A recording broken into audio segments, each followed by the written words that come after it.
I believe the power of love is the overarching, the only power that really exists throughout the dimensions. It isn't the kind of power we associate that's really more about force, control, domination here.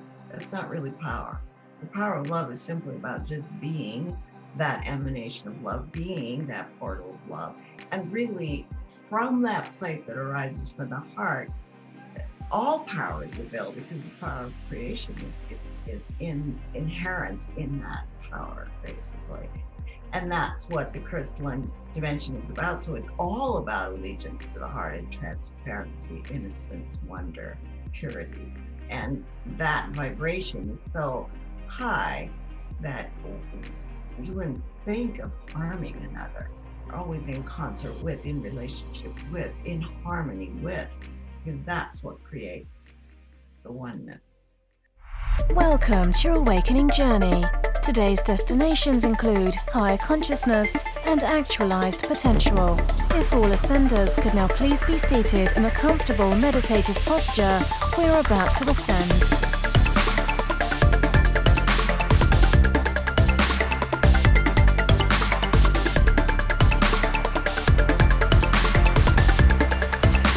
You are now arriving at your host, Bryan Henry. What is up, Ascenders? My name is Bryan Henry, and I'm the founder of the Ascend Academy, an online platform, school, and community that is uniting and activating Lightworkers. If you believe you might be one of the souls that have come to this planet at this time to serve the awakening and the ascension of our planetary collective consciousness, we may be looking for you. To learn more about the Academy and to initiate your activation, head on over to academy.togetherweascend.com. I do want to thank you one more time for all those that tune into this to hear me as well. Grace, you're doing fantastic work. There's a beautiful energy that is being expressed through your website, and I just want to thank you for taking the time to be here with us in this space of co-creation and service to others. Thank you so much, Bryan. I really appreciate this opportunity to be able to share with you and whoever else feels called to be here with us this beautiful morning or whenever it happens. I just appreciate the opportunity. Thank you. So I want to start with this. I first came across your website when I was doing a little bit of research on the term crystalline consciousness. And where that led me was a post that you written that spoke to crystalline DNA, crystalline consciousness, and the way that you so elegantly express what's unfolding through this ascension process and the changes taking place in our consciousness. I just, there was so much resonance. I absolutely love the way that you express yourself.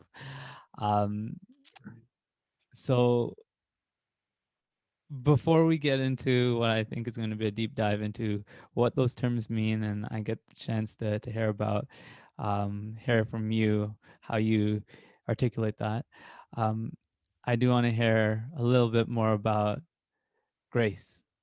So a question I'm going to start playing around with, asking as the first question of my interviews. I think I'm going to try to start each of them off with this for the next little while and see how it goes, is this. Who are you and why are you here?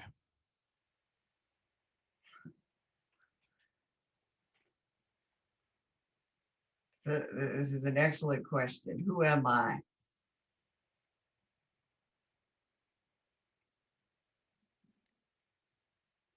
Well, there's many layers, obviously, to that, but I would say at the deepest and most simple, I am the primordial essence of the all that is a manifestation of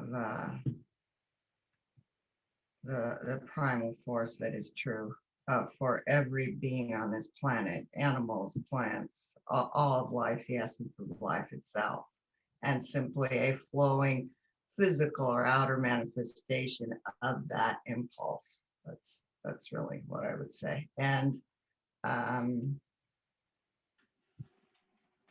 why am I here? Clearly, I'm here to continue a mission that began long time ago of bringing it through. And many of the people who actually work with me have this same remembrance in their cellular memory of being here for the uprising of the Christ consciousness on this planet, or the awakening of the planet, and have been here many times doing this, and have been suppressed and then returned again. And this time really is the promise of our ascending into a whole new vibrational field and capacity and consciousness, or however you want to express that.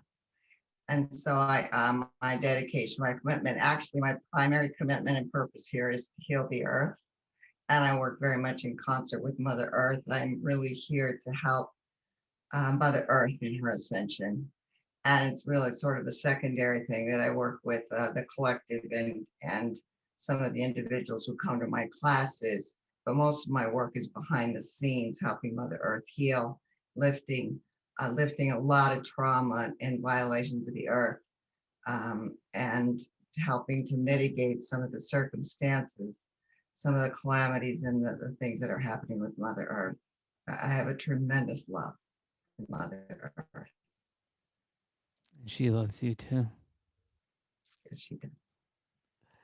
It's a beautiful mission you're on, and I absolutely love how more and more in asking that question, who are you? The response I receive is one that is an expression of oneness, opposed to a character self that that one is also playing. Um, it's great to feel and see so many more people coming into that, and of course that remembrance is a journey in itself, and getting to that point is always quite the journey. And I'd love to hear a little bit about that. How have you managed to come to the place you are today with knowing that this is the reason why you're here, to support Mother Earth in its ascension, in her healing? Well, actually, my journey has been very much centered and focused in my body, which is really interesting, but it really is in alignment with the feminine Christ consciousness of being here through the divine feminine and the reclamation of the feminine to bring that masculine feminine together. So this has been my own journey. I honestly it wasn't spiritual for most of my life. I was in the healing professions, but I and was a teacher, but then I ended up getting very sick. I mean, I was bedbound for many years from Lyme disease, and who knows, really, Lyme disease, and also an autoimmune disorder that was genetic. And it really brought me to my knees over and over. I mean, it began with a Kundalini experience, and then I just got really very sick. And I was humbled over and over again, and sought out healing on so many levels and so many different paths. And eventually I found this healing that was about healing trauma. And that finally started to resonate with me. And it just went much deeper than anything I had done before. And it was so organic. It was just in the clearing, the healing of the trauma, this method that I was taught, and that just came to me so naturally that I just started doing sessions on others. It started to heal my body genuinely, so that I was able to get out of bed. I mean, after years of being bedbound. But I was dedicated to being free of pain. That was really, I was in physical pain, horrible back pain, disabling, crippling neuropathy, back pain, and many infections. And I learned that I had the power within me to heal myself, that it wasn't outside of me. And that I became less and less dependent on anything outside of me, and recognized that all dis-ease disorder begins at the vibrational realms, and that it began many lifetimes ago, and that there's the seeds to any illness we have now or disease began a long time ago, and it's with emotional trauma that hasn't been resolved. And in going back, I had this method that just moves it, able to identify, I could see many, many, many of the traumas. I could do it for myself and for others as well. I used to do individual sessions, but as I grew, I was really in a certain kind of way not seeking spiritual evolution. I just wanted to be free of pain and to heal myself. But when I started to feel more and more empowered, like recognize I do have the capacity to do this within myself. It isn't outside of me. And to recognize that everything that comes into form has been in formless in the world of the feminine for a long time. And that there's a lot of ways that we discard and walk away from, push away our own essence as love. And it is that love that we need to heal our own, to heal our bodies, and our bodies, our psyche, our world, our relationships. And as the deeper I went with it, it just organically started to come teach me about oneness. Like I started to realize many of the things happening within me were actually collective things, and then collective things started to come in for healing. And I started to have a lot of confusion about where do I end and they begin. But eventually it all just started to, it was through my healing sessions. I did countless healing sessions. I really became such a recluse when I used to be so social, and just worked on healing and going deeper and deeper and deeper within myself. And eventually I was healing the collective through my own being, and my consciousness started to evolve. I just went through the Christ birth and all these other, I just kept transitioning, and I just started moving much, much faster. And as I moved into the collective, I started to feel the influences in a relationship with Mother Earth and with the moon, the stars. I could feel all of it in my own being. And I realized that my healing work, I was called to situations in the world and merged with them. In the earth. And it wasn't just, it was, things like the Fukushima nuclear disaster. I could feel it through Mother Earth. And I was called to heal a lot of it. And I took on the symptoms of what it would be to just be there. And then I realized we're all one. So I can feel this. And so when there's volcanoes or I don't know, any of the fires, the natural earthquakes, I just go and I merge with different aspects of it, and I can feel the vibrational field of it, and I know how to clear a lot of that. It is to help Mother Earth, also to help humanity to mitigate some of these circumstances so they don't become so catastrophic, basically. But in that, I recognize how much I love Mother Earth and how her cycles are really just one and the same as my cycles, that I'm not separate from her, and recognize that my biggest work here is really to work with Mother Earth, and that I used to think I need to be a spiritual teacher and be out there. And then I just recognize that that's really not my work as much as it is to be inward and to be healing Mother Earth and holding the collective and clearing that through my own being. I feel all the symptoms in my own body. I'm not separate from. So that's sort of how it evolved, and it just kept evolving. And eventually the final sort of birthing was into my crystalline self. And in that I was assisted by some of the other parts of my soul, because I believe we are an oversoul that just lifted me. And I was taken into ceremony actually with a white buffalo woman who is also part of my soul. And she took me to ceremony for almost 2 weeks in that birthing process. And I emerged as her, as the mountain that she is, as the white buffalo. And eventually my body was healed. We went into ceremonial circle every night, and it was quite an experience. Wow, that sounds like a powerful experience that I want to delve deeper into. But first, let me just say that hearing you speak to the connection that you share with Mother Earth and the way that you experience that connection is absolutely beautiful. I also wanted to ask, was that understanding that you were healing Mother Earth and the collective a kind of spontaneous, just intuitive awareness that you came to, or is that something that you would have heard and you realized that through your personal healing you were also healing the collective?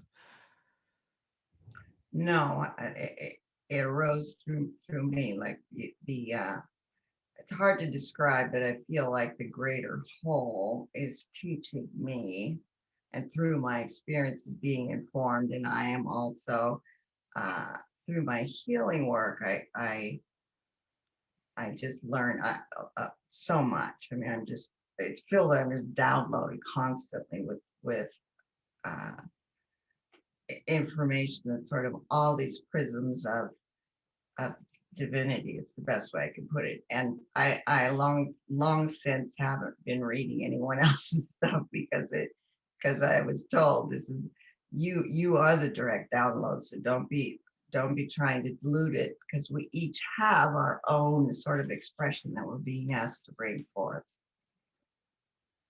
You are the direct download. So at this point, it's this experiential knowing and understanding that just, again, totally intuitive. And and I know this is a big part of the work that you do.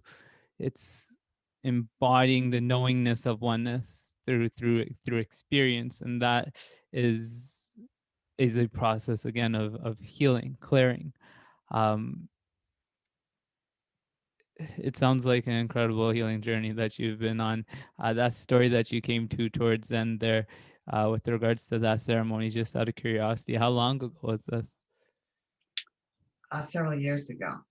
And actually, I recognize that some of my biggest spiritual transitions happened on my birthday, which I think is speaks to that as we evolve, everything takes on a more evolved meaning in a sense. And I started to realize many implications of my birthday, which is kind of interesting. But on my birthdays, I birth into another level of spiritual consciousness or evolutionary consciousness. So it happened. I mean, it was a month-long process, but it culminated on my birthday. So tell me more about any deeper that you can go into what has unfolded from that in terms of your experiential understanding, or just the state of being that you have arrived into.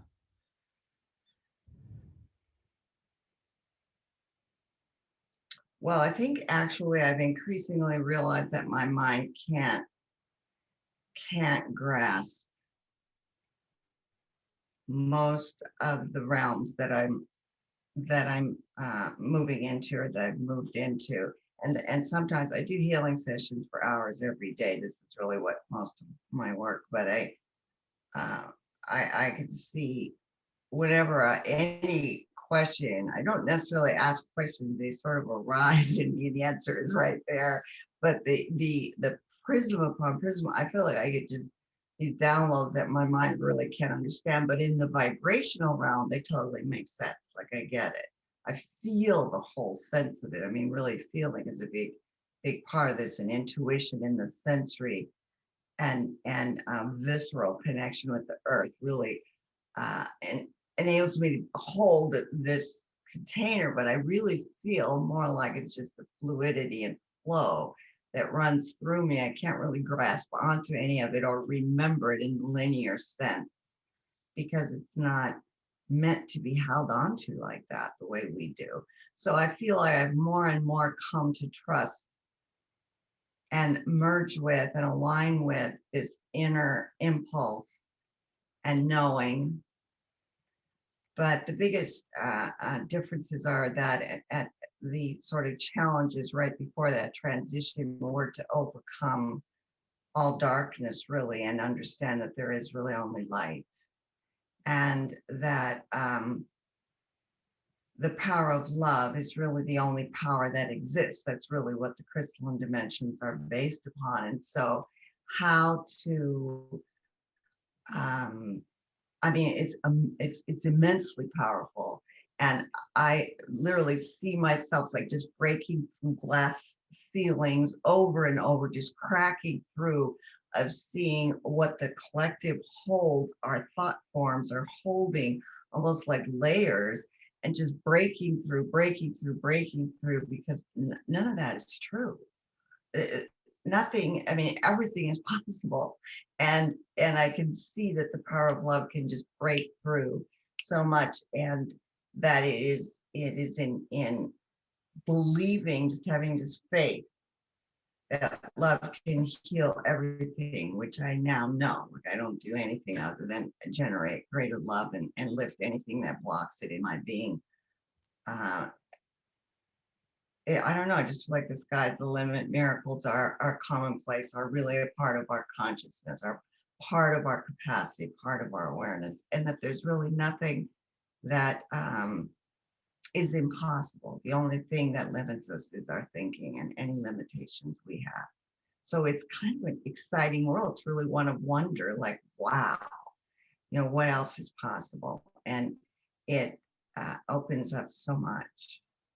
So it's almost like whatever I can possibly grasp, because our humanness, in a sense, is limiting. It's limiting. And at the same time, I so value being anchored here on Earth, because I love Mother Earth so much. I love all of nature and everything that she teaches me and shares with me so very much. It's just from the depths of me, I just adore, love.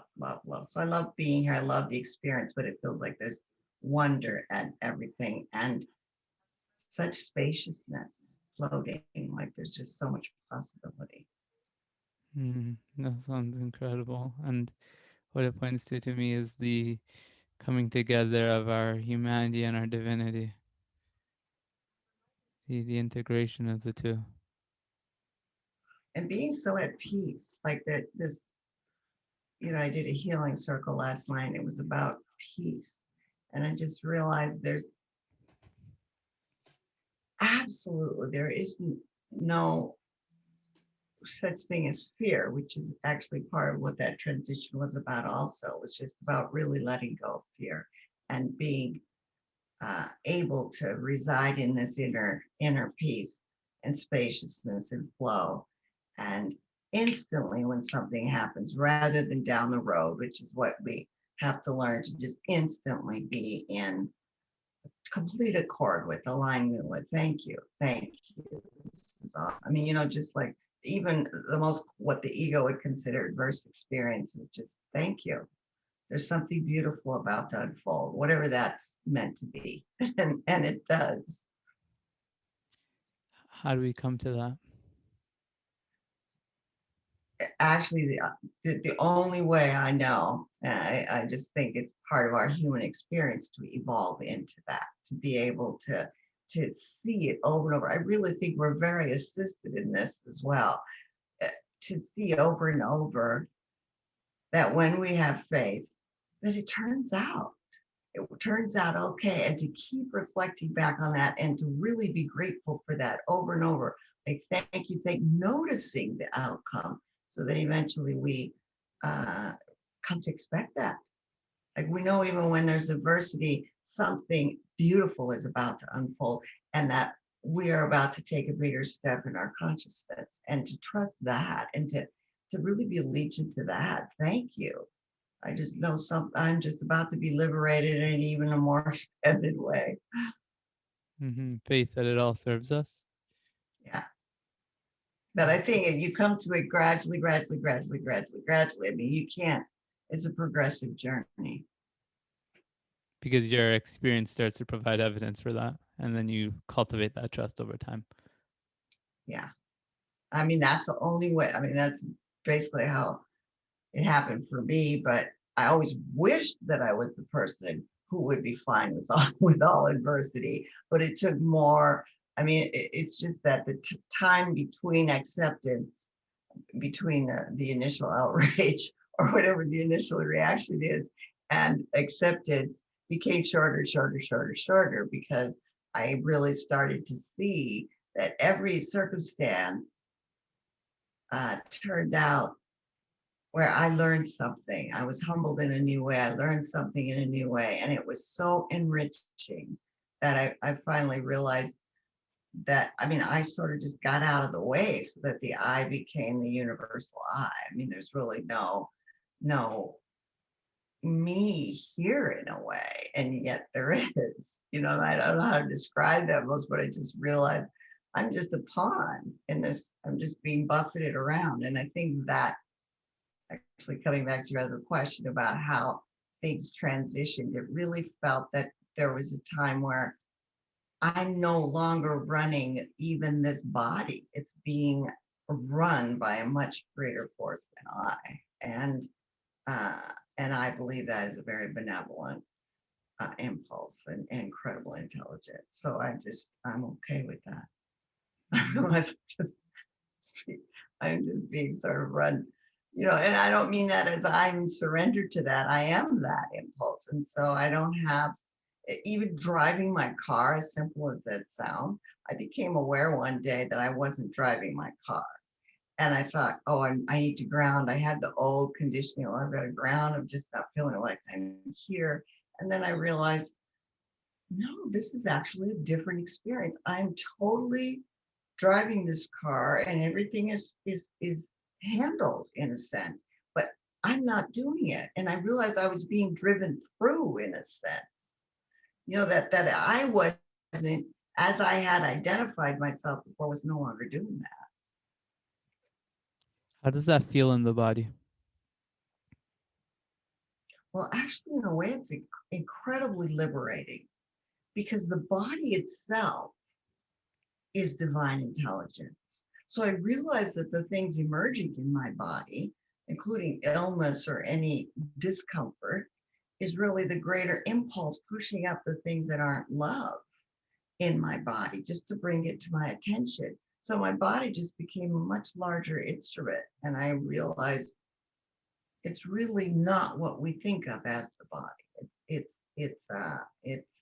It's just a vibrational field that's been condensed enough to be physicality. But I think as we expand, it's very much an integrated experience for me. My body has become universal love, like just the flow of love. I really just see it as a portal. It's really not a physical entity the way we think and be separate, etc.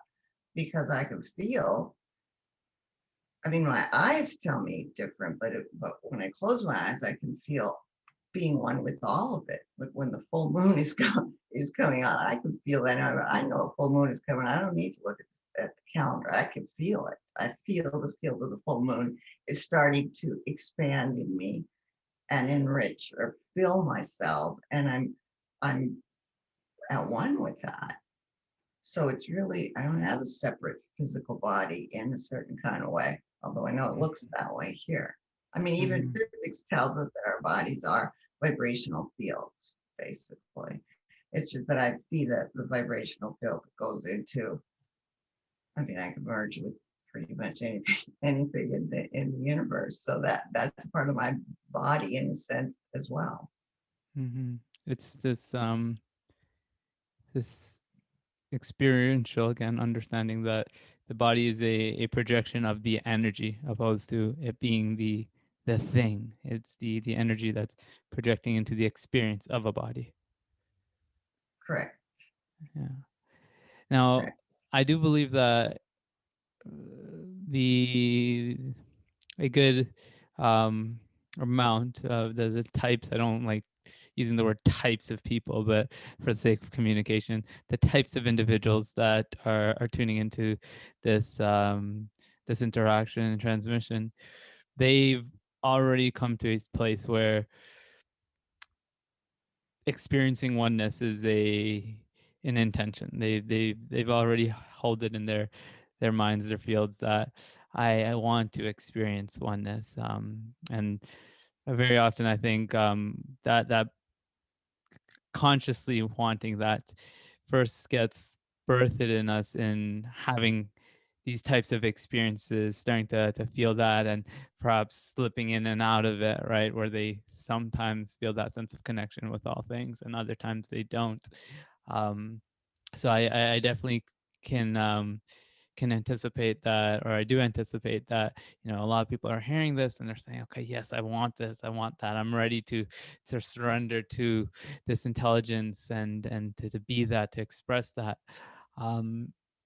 So I want to kind of get into, what do you feel like gets in the way of that? And then, of course, just doing our best to outline perhaps a process or practices that we can implement to to allow for this type of experience to unfold in us. And again, just to bring a little bit of greater clarity to what we're even kind of speaking to here, to me, and if there's anything else that you want to add to this, Grace, um, it's again this embodied experiential knowingness that I am one with all things, and that goes beyond this conceptual understanding that we're connected. This is something that we feel and that we experience, and it's experienced as this sense of love and connection with all that is, that feels amazing. It feels great to know that, um well, from my experience, that to feel that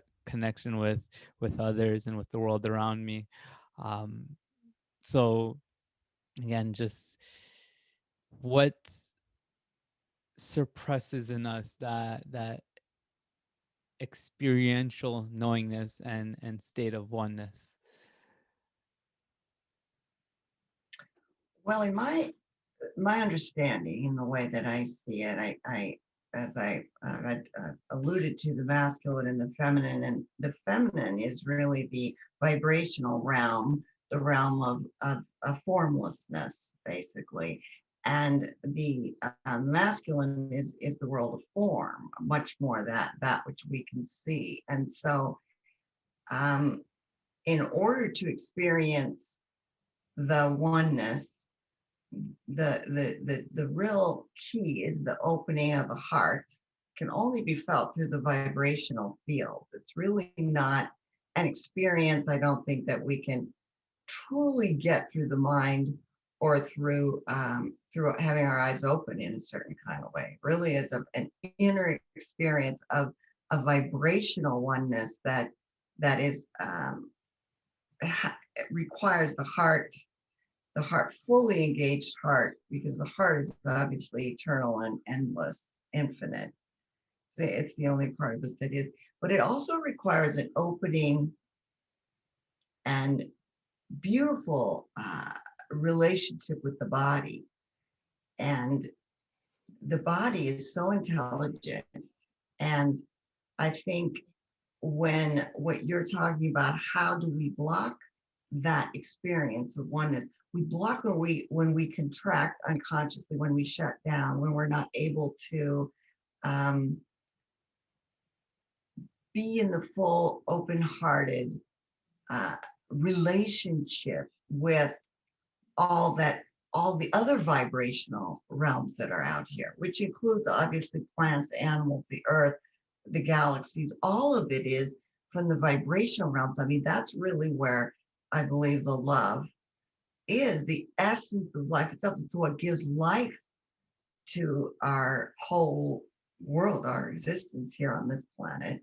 So it can only be really experienced through dropping deeper and deeper into the feminine, into the formlessness, and giving that validation. I think in our world, and certainly in traditional spiritual paths, we have pursued a very much a discarding of the body, the transcendent experience. And in my experience, it's very much of bringing together the masculine, feminine. That merging really has to happen. And right now, we are very wounded in the feminine because of discarding the heart, discarding our emotions, pushing away the body, becoming so separated from that, from our bodies, that we don't know how to be at one in a peaceful, harmonious relationship within our bodies, aware of and really what I call bowing to the intelligence of the body, because the body is really is how we vibrationally connect. The sense, the visceral connection with our animal instincts, our own. I mean, we think we're very sophisticated. We really have to connect at that vibrational level, and there's many different levels to that. So I think that's the only way to reach oneness. And I believe, I mean, to really have the full-on lived experience of oneness consistently. And what prevents us from doing that often is trauma and fears that are blocking our DNA, that are blocking the cellular connection, the oneness, the vibrational, free-flowing fluidity, really, with the all. Hmm. So this dropping into formlessness in the feminine, is that, would you say, synonymous with feeling into the body? Is that a fair way of kind of framing it? I'm sorry, what did you say? I didn't hear the word. Is it a practice of feeling into the body, like when you Yes, say dropping into formlessness? Is yes. it fair to Really, say that feeling the vibration of the body is the practice? yes, and I think the practice is also the embrace of oftentimes when the body, we're so separated. When the body is having pain or discomfort or tightness, rather we instinctively get away from it. I mean, that's Mm-hmm. kind of been our conditioning to step away from it. And I'm saying using the breath, embrace, and really ask the body, what is it you need, sweetheart? I mean, really just embracing with such tenderness. Thank you for showing me where something is out of alignment here, and show me what it is. Show me what you need, and increasing, like really trying to be as conscious as we can. I really feel like rather than just doing meditation, we're being called to have develop this relationship with the body of such caring, such tenderness, such respect, and ultimately to come into reverence and awe about our bodies and what our bodies have to teach us. Because the body, I love the body. It's transparent. It doesn't lie. The body's just telling the truth straight up. There's no mind engagement in there. The body is what it is. Mm-hmm. It's always speaking to us. It's a matter of how well we're listening, I find. That's correct. And I guess what you're pointing to here is a lot of people have dissociated from that. They're not being attentive to the messages of the body. That's correct. And It's that's one and very the same with the suppression of the feminine. right. It is. Because we're trying so hard to keep up with expectations, what our commitments, this outer world, and we don't give equal credence to the inner world or equal value. The Mm-hmm. value is all placed out here. We're not really thinking that what's coming up from inside. I mean, even the way we regard intuition, people are almost apologetic about my intuition tells me, my heart is telling me. I mean, these should be as equally important as I read about, you know, but it's not. We're Or the not, scientist said, or he said, yeah, we're not taught to go to that as a source of knowing. right? Yeah. We're not taught. And so we habitually deny, avoid, reject. And again, I find it's a practice or a journey of beginning to reconnect with that and then letting the experience provide the evidence for how great of a decision that can be. That's correct. Because we actually even think our body is separate from what's happening in our lives, for example. Mm. And it's intricately interwoven with what's happening. For example, if you're in a relationship that's really not honoring you, or that's not really meeting your needs, or that where you're not honoring yourself in that relationship, things are going to start falling apart in your body. Your body's saying, this is not in alignment with love right here. This is not respectful. This is not cohesive. This is not harmonious. And unconsciously, we are asking our body, this is sort of the final stop, to participate in something that's not honoring our divinity, really. Mm.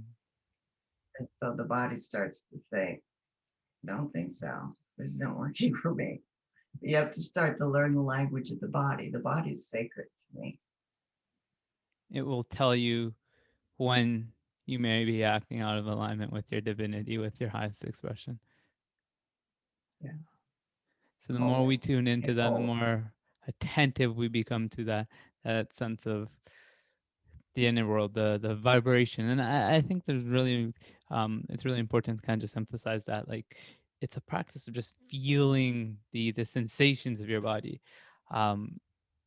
You come to recognize where discomforts are suggesting to us that something is out of alignment. That's right. That's right. Nothing happens by accident in the body. Yeah. And I know a lot of the work you do is clearing away traumas that get stored in the body. So I do want to kind of move into that. One of the things that I know comes up in how you speak to the healing that you provide and support people through um, is the way in which trauma and emotions get stored on a cellular level. And this again draws a perfect connection between what's happening um, emotionally and in our state of being and how we feel with what's happening on that physical level, um, bridging that gap again. Um, could you speak to us a little bit about trauma, how it resides on this cellular level, and then again connecting that back to our experience of oneness, of our divinity, of a ultimately a higher state of being? Yes. See, I see this energetically. When you say And see, I'm just curious before you go any further. Um, do you also have a sense of visuals? Because I know earlier in the conversation you also said you see the trauma. I'd like to know that as well. yes, I see some things like trauma, the actual physical events clearly. And I simultaneously feel them in my field and feel them in certain parts of my body. So I usually have all three experiences going on at the same time. But when I'm merged, I mean, when I used to do individual healings with people, now I do group healing for the whole class. But used to, and I still see individuals, one person after another comes up and there's a particular energetic that's being cleared, particular vibrational, usually a traumatic experience, but it's often an asana or a particular way that we're holding. Each person has had different experiences. And so sometimes I see each person's trauma and then clear, and then the next level comes up basically. So that's how it works with the group. But with the individuals, I could literally, I was like them because I was merged with them in the healing, and I could see the experience they were having and was being given the opportunity, or I have the tools. It's really a series of prayers of clearing that energy, and so I'm clearing the imprint in the DNA, what's called the foundational imprint in the DNA, but also the emotions and the belief systems that accompany that are, it literally looks like a black knot to me, and sometimes the knots are pretty big and encompass a pretty big area. And as those unravel, it literally just, it's so toxic, these things that we're holding in the body. That's why I tell people to drink a lot of water and move, like do a lot of body movement to just keep moving that. The body is naturally organized to clear these things, but we have, because of the oppression of the feminine, have come to suppress all of that for so long. So usually what I see is that there was an emotional event that happened that was too overwhelming or was not okay to feel at the time. And then surrounding that, there's all these belief systems that sort of justify an avoidance of just feeling what the event was, and that the soul has come back in multiple lifetimes trying to clear that, but oftentimes the cultural beliefs of that lifetime only made it worse. I mean, just got, so the balls get pretty big in the DNA, so the free flow is no longer there. And really what the soul is doing constantly, that's why our bodies are in constant motion, even though we look physically, we think the same, even on a cellular level. I used to be a nurse practitioner. On a cellular level, our cells are constantly changing. We are going through death, rebirth cycles. Well, this is also reflected energetically because the body is constantly, it really operates in spirals, bringing up places where we're stuck. And so then that stuckness, the energetic vibration of that stuckness, draws in circumstances in our current life that are meant to remind us, oh, here's an emotional piece that hasn't been cleared. So we always think it's just what's happening in this life, but especially in this day and age, it's actually, this life is serving to remind us of something deeper, but all of it calls for us to embrace it, really using the breath, and then to be able to feel what's arising. We don't have to create the whole story about it. We just have to feel it. And the feeling is what liberates us. That's why oftentimes emotion is associated with tears, because the tears are meant to wash it away. This is really a natural way we as humans have been, that we're designed so that we could heal ourselves. But we've lost that capacity because we disconnected and became so separate from our bodies and from our hearts and from our emotional selves that we just lost that connection. Wow, there was a lot there, so I want to do my best to do a little bit of a recap before you elaborate any further. Um, in our experience of strong strong emotional experiences, ones that may be difficult for us to feel into, it seems that what takes place is this not wanting to feel, this resistance to the experience that causes for us to kind of step out of our bodies, not feel that sensational experience of an emotion, and that's what causes for traumas to get stirred. Would you say To get stirred. stored? Oh, stored. Yes. Yes. Get Okay. stored.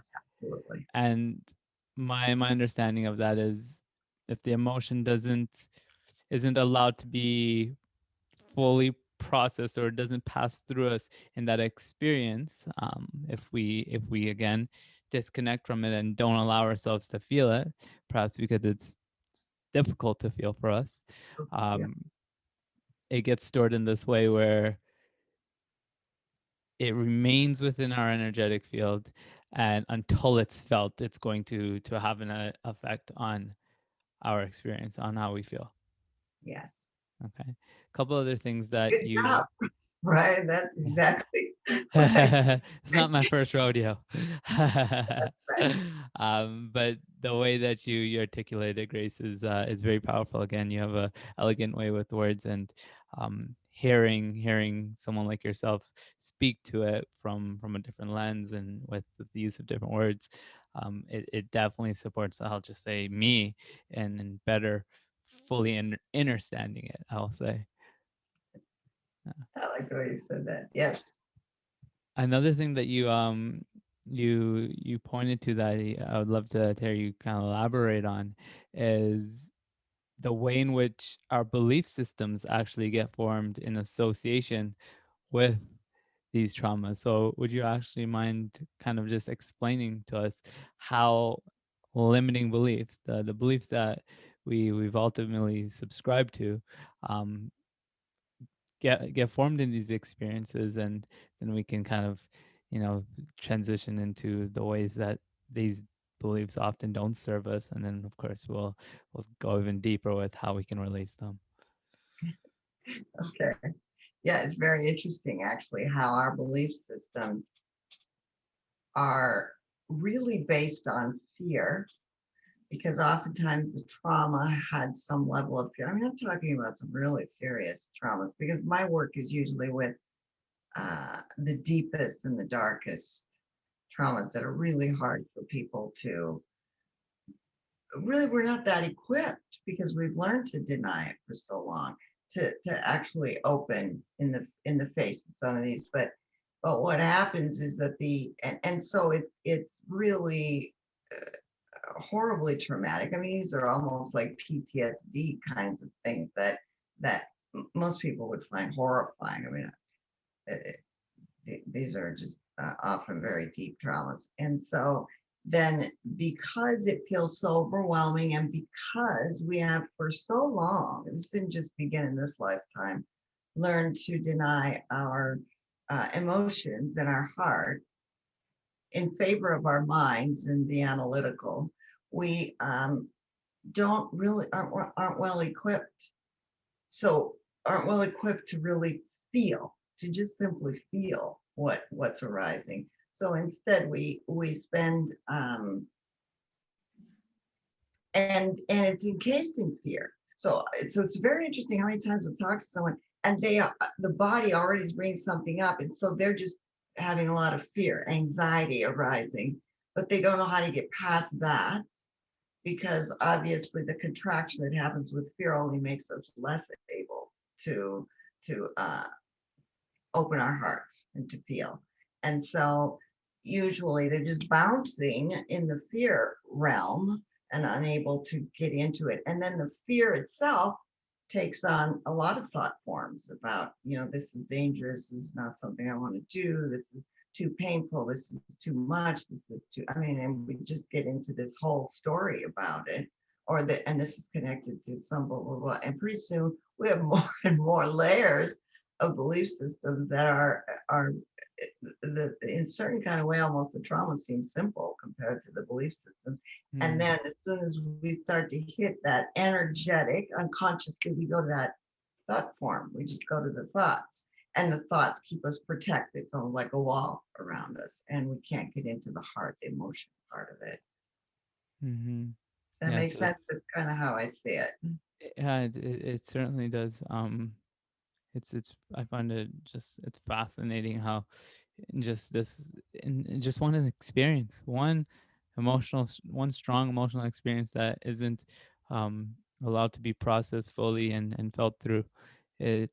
A belief can be formed. I've seen in my own personal work that a belief from this one experience can be formed and be held on to for many years. And it's, I think, really important that we speak to the way in which this has this energetic component to it that is being stored. And of course, we have the power within ourselves to go in and resolve these blocks. Yes, and I think really the engagement of the heart is our avenue to freedom. Really takes the heart. You can't analyze and think it through, and this is part of the reason that I think that talk therapy is less it's beautiful in a certain kind of way for what it does, but there's a real need to do somatic therapy, to really do body related therapies, heart opening kinds of therapies if we're going to be doing other kinds of work, because it's really important to engage the body, engage the heart. It's really, I think, the fastest way to healing. You can just keep going around those ideas and those beliefs for a long time. Engagement of the heart is the avenue to freedom. That belongs on a poster somewhere. That's true, isn't it? Yeah. Is there any words for anything in addition to what we've already shared that you feel is important to mention with regards to how we tap into that, engaging the heart? Well, again, I actually really think many people need help with this. I don't think it's something that you're younger than I am, but I can certainly say that for my generation and for many, I think it's actually not just my generation. It depends on sort of the family and the cultural beliefs that you have, how accessible, how readily one can access the heart. I really think breath therapies help, and so does somatic work, but we really we need help getting started. And once you get that avenue flowing, it just comes easier and easier and easier. But I think oftentimes we need some help getting started to really know when we're diving into the heart, and then to not only feel the emotion, but not get into the complexity of the storyline, and because in a lot of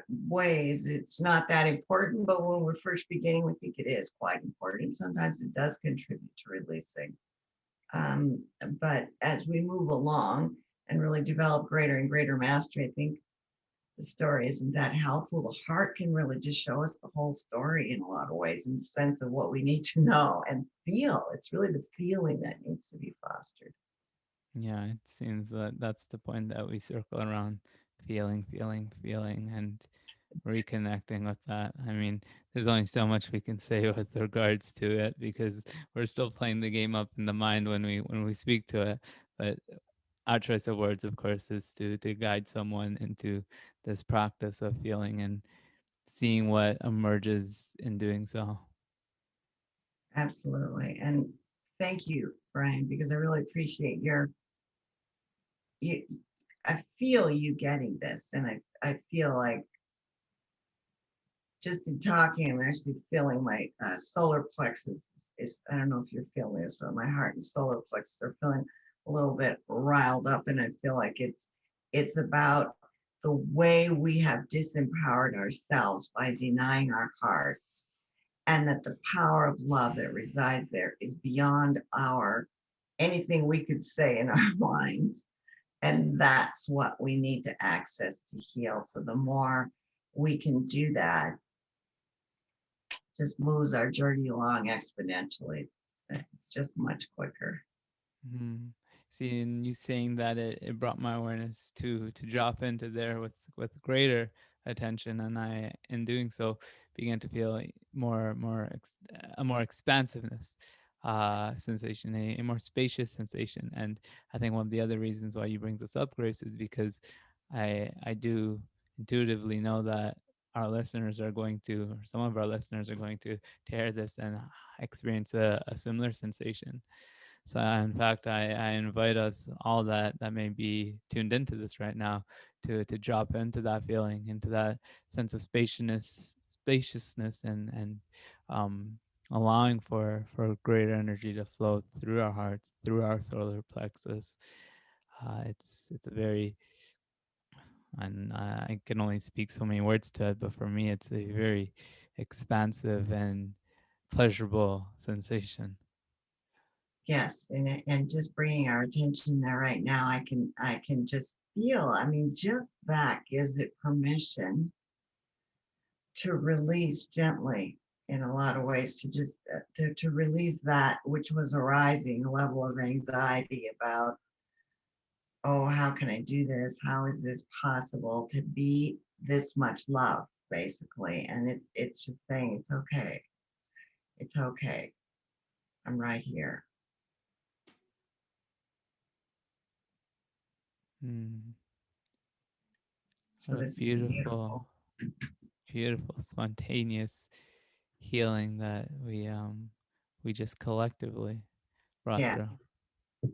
part of the transmission that, as I was speaking to you earlier about how the transmission is really speaking and doing so much more. And because my work is about healing, I'm often doing work in the body as I'm talking about things, and it does bring things up. Hmm. I would go as far as to say that that's, I don't like making it sound black and white, but right now I do feel called to say that that component, that aspect of what we express, is more important than even just the the concepts, right? Of course, we have individuals tuned into this, wanting to learn, wanting to understand on that mental level, and that's great. I love that experience and journey too. But I think it's really powerful to know and sense that what's being shared, given, received. And again, this applies to the collective as well. And just tuning into this, we are collectively allowing for healing to take place within ourselves. And to bring it back to one of the earlier points that came through in our conversation, that personal healing journey is also a collective healing journey. So we do this together. Amen. That's right. Right. Yeah. And another point I just kind of want to really emphasize that you're speaking to was how through this process of healing, we just naturally become greater expressions of love and oneness. Well, this is actually what I love about what I do in terms of, um, I really just, I mean, this is why I teach self-love actually, because it is really about recognizing that which is within us, and what blocks us from that in my experience is the trauma and the inability to release that trauma. And so a big part of my work is to be clearing that so that people just organically find that greater stream of love and consciousness within them. This is so much better than me teaching that. I mean, my greater work is really the inner work that I'm doing, because that liberates you to find who you are, or any individual, just to allow, to recognize, wow, this is all inside of me. Mm. And I was the conceptual knowledge doesn't, I mean, that's lovely. I think it's important on a certain level, but I think this inner work is so, so valuable. I'm hearing that term on an entirely different level, inner work, inner work, and um, it all really is inner, isn't it? It is. I think everything that happens on the outer is, I mean, there's layer upon layer upon layer of significance to it on the inner planes. That's the best way I can put. So by the time it appears on the outer, it's been cooking down here for a long time. And consciousness really is about becoming aware of these things at an earlier stage, in a sense, so that we don't have to, so that we can actually manifest much more beautiful lives in many ways, rather than waiting for catastrophes to happen to awaken us to what's happening inside, to start living from the inside out. I love that framing, living from the inside out. The That's how we've intended to live. mhm, rather than piling on all this stuff that gets in the way of our ability to consciously create in this here and now. Exactly. And also the divine design really, I think, has always been for the feminine to lead. And the feminine arises from within. And the masculine really is, it's such a beautiful dance between the feminine and masculine, but the feminine is the impulse arising from the earth, from deep within us, and it meets the masculine in the heart, and create, and so the heart is guiding us, but it's a harmonious and respectful dance between the two. But it is the feminine who leads. The leadership comes from the feminine. This is the creative impulse, really, from the divine feminine. All right, that's where the inspiration arises. Yes. Yeah. So then, what role then does the masculine play in that? Well, the masculine, I believe, really always was meant to protect and anchor the feminine in the on the outer. But there's also illumination that the masculine provides. I mean, the mind, in my mind, is meant to be subservient to the heart in this expression of our beingness. But the masculine is the whole outer, bringing in all the information from the outer, but it is meant to protect and provide safety for the feminine to express, and really brings that expression into form. As soon as an impulse arises to the form where we give it voice, that's the masculine coming forth as the voice. It's the masculine does the creating in the world, or brings it into form. It's the masculine really by the behest of the feminine that's bringing it into form, and it feeds back to the feminine, and they dance together around what you're creating in this world, in a sense. It's really beautiful to experience that fully, the way it was intended. These two polarities harmoniously working with one another, which I know is one of your cornerstones to the path that you offer, and the path that you invite others onto. learning how to integrate those polarities and bring them into balance. Now, there was a term that I brought up towards right at the beginning of the conversation, and I thought this would have been a jumpstart point, but I think it's just perfect that we're gonna bring it back around and breathe life into this, because I have a personal eagerness and excitement towards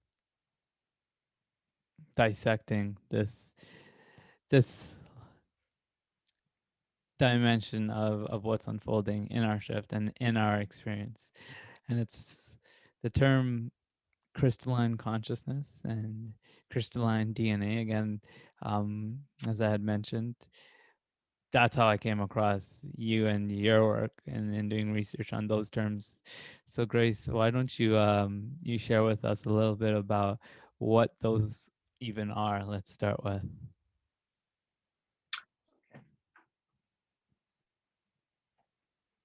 Well, this actually, for me, also arose organically. So this is very much a experiential perspective I share with you.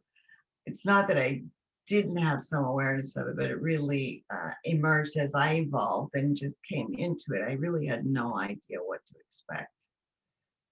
That I love the study of numerology, because I do believe a lot in our universe is based on mathematics. But the crystalline is based on the hexagonal shape, which is the number 6. The number 6 is about the balance of love.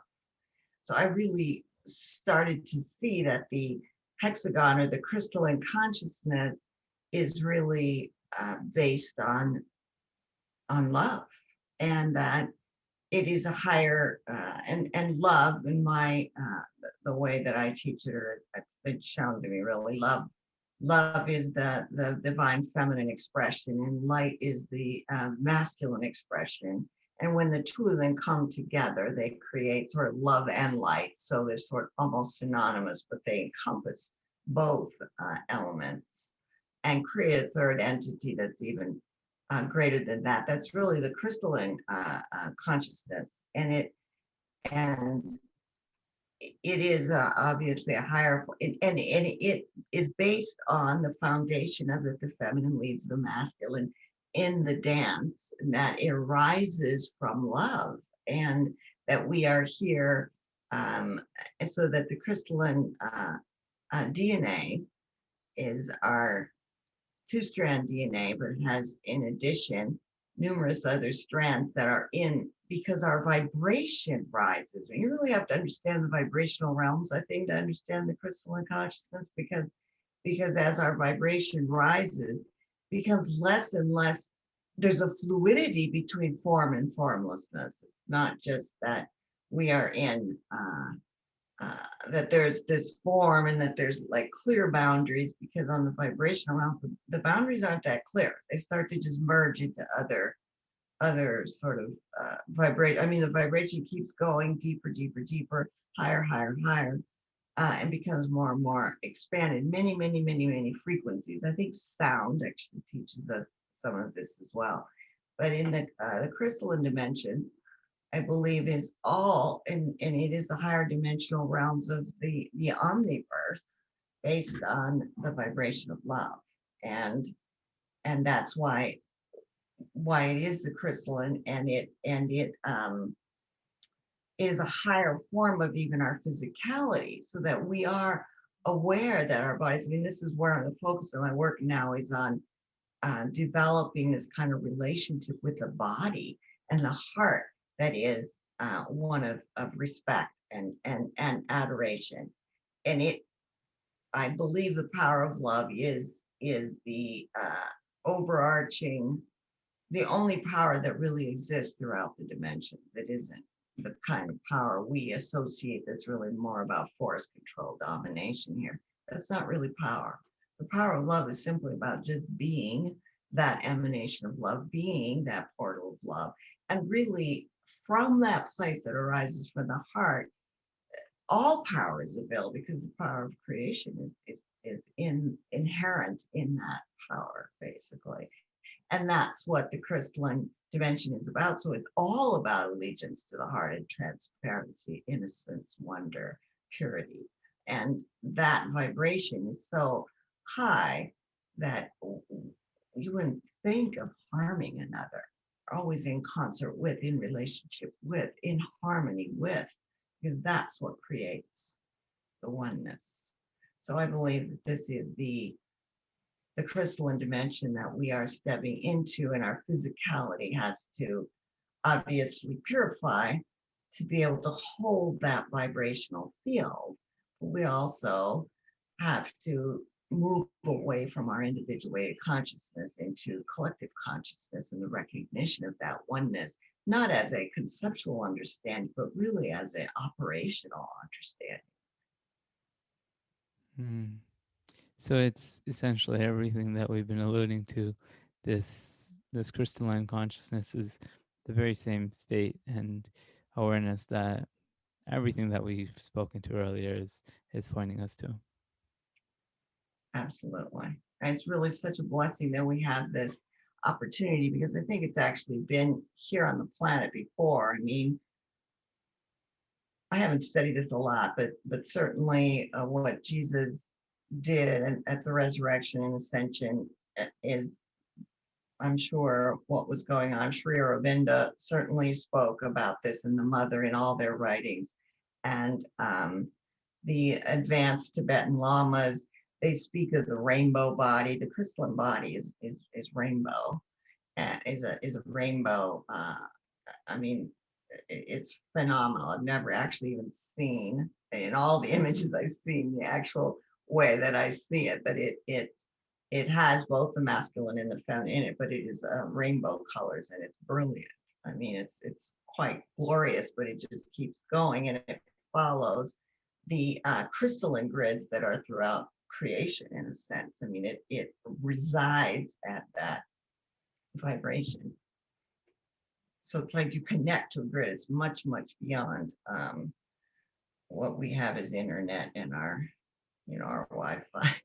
this connectivity is I think an imitation, sort of an attempt to get to that, but our natural capacity to do this is so far beyond what we are doing here. You said we connect to the crystalline net, the crystalline grid? Yes.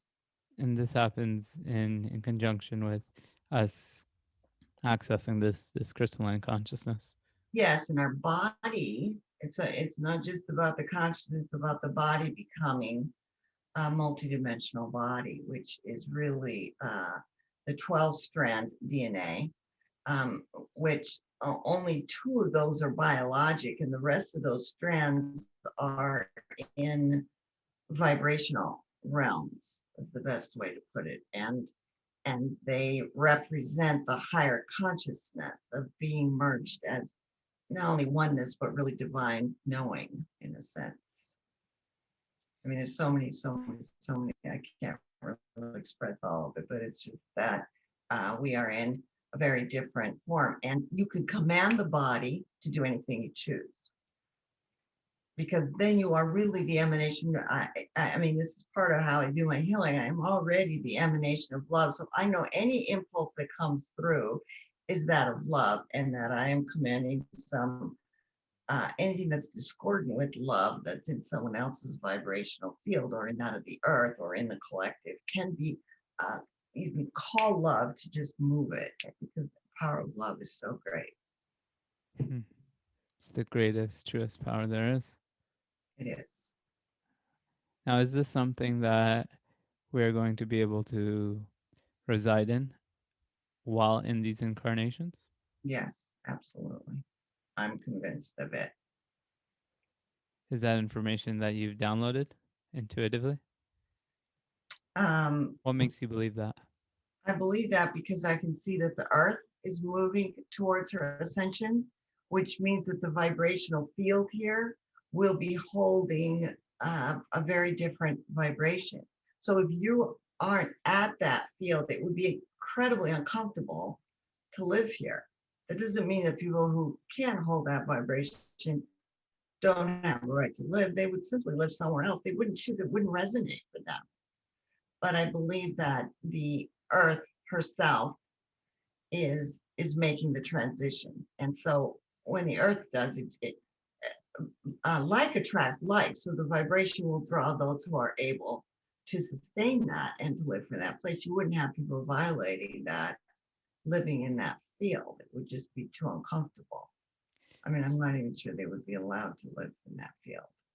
So would you say that in order to live in that experience of Earth, we have to match that frequency? Yes, I would say so. Now, would those that aren't able to or haven't yet arrived at such a vibration, do you believe that they will experience a different Earth, a different timeline of Earth? I think there's a lot of possibilities, and I think no one actually knows exactly how all of it will unfold. I do see that we're moving at a fast rate at this point, and that a lot of the calamities and the catastrophes that are happening, both with the earth, who's also purging, just as we're purging, um, are are likely to become more and more intense, because we are meant to be brought to our knees to really give up this whole facade and the way we've been living. And so that is because we in our experience aren't able to see what we're missing out on. I mean, we're talking about liberation and, and being creators here, and we aren't living along that we're not living in that paradigm, obviously. And so we are being encouraged to come there, not as a punishment, not because anyone's saying anything wrong, simply because our soul, at the soul level, we know that this possibility of freedom exists. And it is now being made available to everyone because the earth is making her transition. The earth can no longer survive the way we're treating her, basically. I mean, we're doing the same things to our bodies. If you look at it, to me, that there's a real parallel between the earth and the body and the way we've treated our own bodies. I mean, we this is where we need to put our focus, because most people are like worried about the earth, but look at the way we treat our body and how disconnected and separate we are from our own bodies. And we need to actually pay attention to both. And so our bodies are also, I mean, you look at the exorbitant costs of healthcare, it's really based on the fact that we're so disconnected from our power, from this power, and it's becoming retainable, and we can't keep going at this rate of just escalating costs for health when we don't need any of that, Bryan. And it's destroying our environment at the same time. And so this is all unsustainable in a sense. I think that alone tells me something's got to give, and it's giving now. I mean, I feel like it's crumbling now. What I'm hearing is there's the earth is just reflecting onto us the relationship that we have with our bodies. That's correct. It's the inner and the outer reflecting one another. Yes. Wow, it's really powerful to shed light onto that. So you had said there that this state of consciousness is one in which you believe we will be able to integrate within these incarnations. You're not the only person that I've heard this from. Many do believe that we're in this time where this shift is taking place, and in these lifetimes we are going to see a vastly different state and experience. Now, you also speak to and you use this term.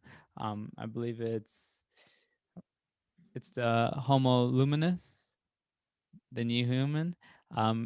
Also, is this does this differ at all to the light body? I know that's a term that also gets used. Is what you're speaking to here? Do you acknowledge any difference between this and the light body? I would say not. No, it really is the emergence of the light body, and it's really simply a higher vibrational body than the one we are currently using, because I do believe that eventually our body can become so light that we're no longer visible on this realm. I mean, that this is sort of almost inevitable.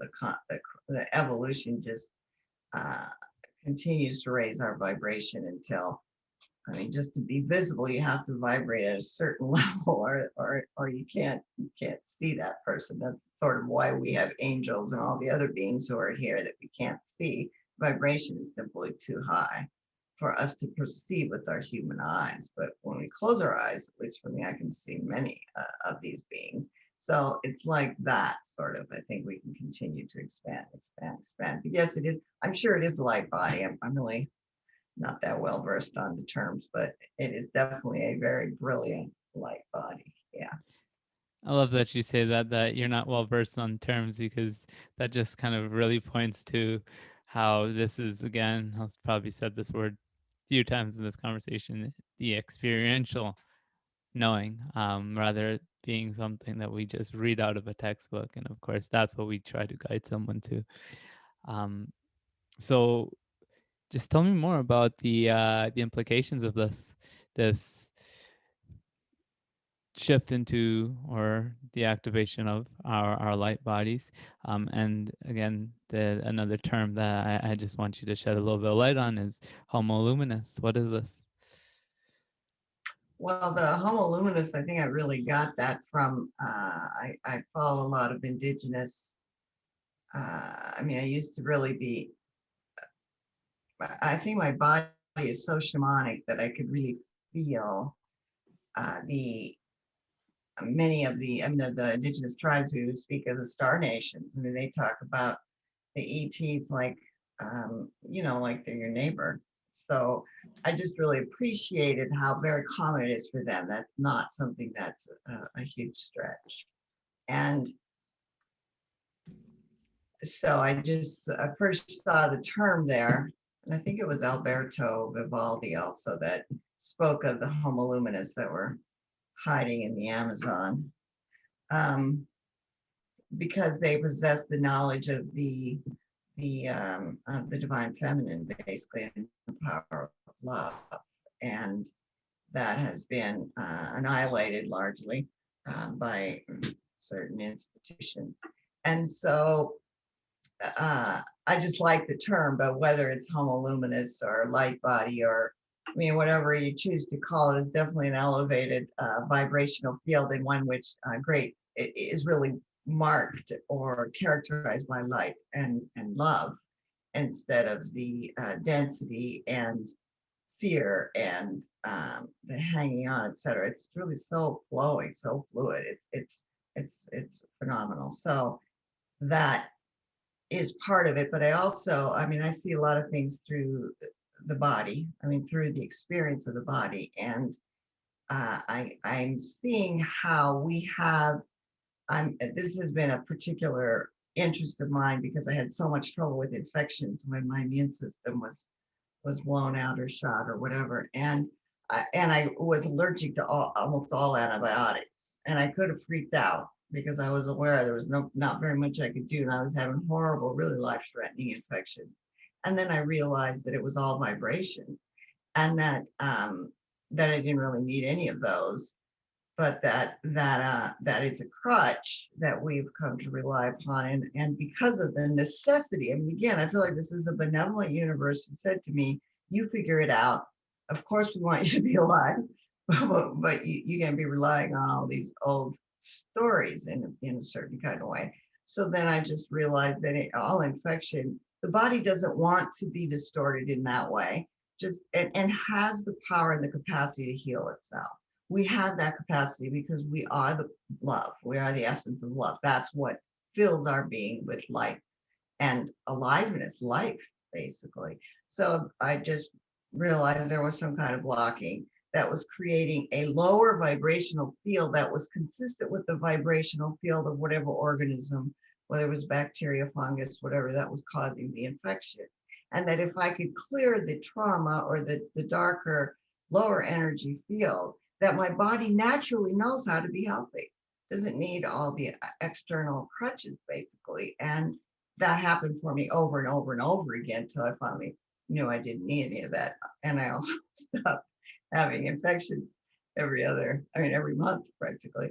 So so that was a really liberating realization. And then I realized that no, it's all about vibration, and that lower parasitic um, pathogens that cause infection are really simply darker energies in a certain kind of way. And only when we match their energy can they latch onto the body. So when the body's vibration is higher and we are in love, love clears all of it. Love is, and that's what we have inside. Like, this isn't something we need to acquire from the outside. And so in this crystalline world, my sense is that and our perception of infection, et cetera, is that there's this battle going on. It's very much a separation thing. Oh, the battle, the immune system has to fight this. All the words we even use to describe it is very adversarial and separation based. And what I see in the new world, in the new paradigm, is one that love embraces. Love embraces and is kind. I mean, really just opens to, and the vibrational field just transforms that energetic into light. And I've seen this happening in the body, with my own body and others that I work with. So I know that there will no longer be parasitic energies, because those energies are not consistent with life and honoring and in harmony with oneness or life. And it's the same thing with predatory. I don't believe there will be predatory energies, because the animals even are part of this lower density that we've been living in of eat and survive, etc. And I think all of that will be lifted to a different vibrational level, so that everything will live in a certain kind of way, as sort of a Garden of Eden, that we will be honoring and recognizing. Actually, in that, we'll foster such abundance that it will be like what we picture as paradise. I think that it will be a very much higher vibrational field, very different dynamic. Natural being, paradise, harmony with all living things. It's a beautiful future that you paint for us, Grace. And I just want to bring mention to, it's a vision that so many on this planet today are speaking to, bringing light to, and have faith in. And so I want to thank you for bringing our awareness, and in doing so, channeling our energies to creating this. You're doing incredible, incredible work towards this. And I want to thank you once again for being here, sharing all that you've shared with us about this vision, as well as the means by which we allow for this to emerge through us. So Now, what is it about ascension that draws you, Bryan? I love when people ask me questions on the show.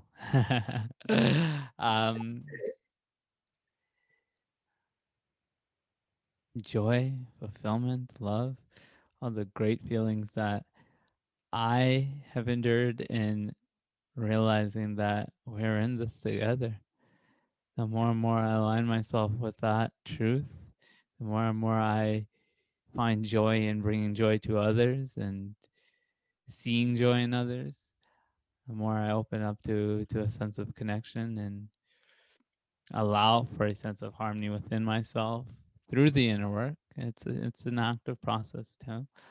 Um, the greater I just feel, and the greater that I feel, the greater the experience I have, as well as I see it have the effect of supporting others and having a greater experience and feeling greater within themselves. So it's become my truth that our joy is shared. The more I allow myself to receive and be in that, the more that I send, the more I support others in doing the same. And it's that very reason why I named my brand Together We Ascend. That's beautiful. I'm so glad you brought up joy, because that is a part of and service, actually, is just naturally arises that when you realize the oneness that you see that there's really no one that is not you in such a real sense. And also that joy is such a spontaneous arising that literally just is always present in the state of the light body, and it just bubbles up. It literally feels often like things that most people would think were might be mildly funny. I just can't stop laughing because I feel like I'm just being tickled all inside. I mean, it's a glorious feeling, and quite rejuvenating as well. So I'm glad you brought it up because it just sort of happens. This is why I just love watching comedy, because I can laugh and it feels so wonderful. It's quite revitalizing. Yeah. And I think, well, one of the things I love about what you, how you speak to it is just really emphasizing how it's a natural emergence that that unfolds through the clearing, through the healing. Um, sometimes I think efforting to try to be happy is one of the reasons why we perpetuate um, not being happy, as ironic as that is, right? Of course, it totally makes sense to say, trying to feel good is entirely important as well. But there's another side to that same coin, which is allowing and acceptance, um, and healing, right, is the means by which we return to a natural state of happiness and joy where you don't really need to try at all. Correct. Yeah, it's an innate part of the experience, and it arises spontaneously. Yeah, through the work. Yeah. Yeah, well, eventually it becomes a part of the state of being in crystalline consciousness, of being in that in light. I mean, it's truly just a very different experience. I'm just having it. It's just accessible. It's always there. It just resides there. It's not something you're seeking. And I think another piece that I want to mention that is just coming up for me right now is about abundance, and how the more we reside in love, which we consider a state of being, the more it becomes that the doing, in a sense, is taken care of. In other words, the world serves you too. It's not just that you are serving, it's that the world serves you and brings to you everything you need, just arrives because the emanation of love is so powerful. So other parts of the universe is really just serving you, because it's also in a natural organic part of love. Service, being served, and the flow of abundance is all synonymous with love. I love that you bring that up, especially so because I know one of the things that keeps people in lower vibrational states is scarcity mindsets, right? It's not thinking that we are abundant, not feeling like there's enough, being scared that there's not enough. Now, the experience that I think you're pointing to is returning back to love manifest or leads to the manifestation of an experience of abundance. Correct. And it also, I think that the purification process in, I hesitate to say arriving there, because there's really no there. It just continues to expand. It just continues to become more and more and more. But in the experience of purification, arriving that allows you to change your values so that you are really living in a state of gratitude rather than in scarcity and fear, and to focus on gratitude. And this is, maybe I'm addressing how the tools to get there, is to really focus on the blessings, because your values change. The most simple things can be the most pleasing, the most rejuvenating, the most affirming, it doesn't have to be elaborate material things the way we've been programmed, the way we've been indoctrinated. I always love to say that gratitude opens the way for abundance. It totally does. Grace, we are coming towards the end of our beautiful interaction. But before we go here, there's one question that I've begun to ask as the last question um, in all of these conversations I get to have on the podcast. Are you ready for perhaps, well, my favorite question, let's say? Okay, your favorite question. Okay. The grand finale. This is the grand finale. Grace, you just realized the power to telepathically communicate to all of humanity. What do you say?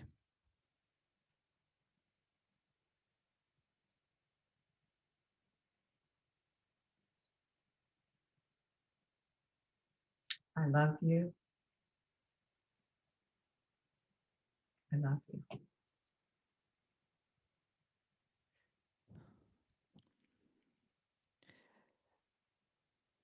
Thank you for all that you're being, for all that you've shared, for just thank you. I'm just going to thank you, thank you, thank you. One last thing before you go. If our listeners want to connect with you, find out more about the work that you do, perhaps do a session with you, where would you like to point them to?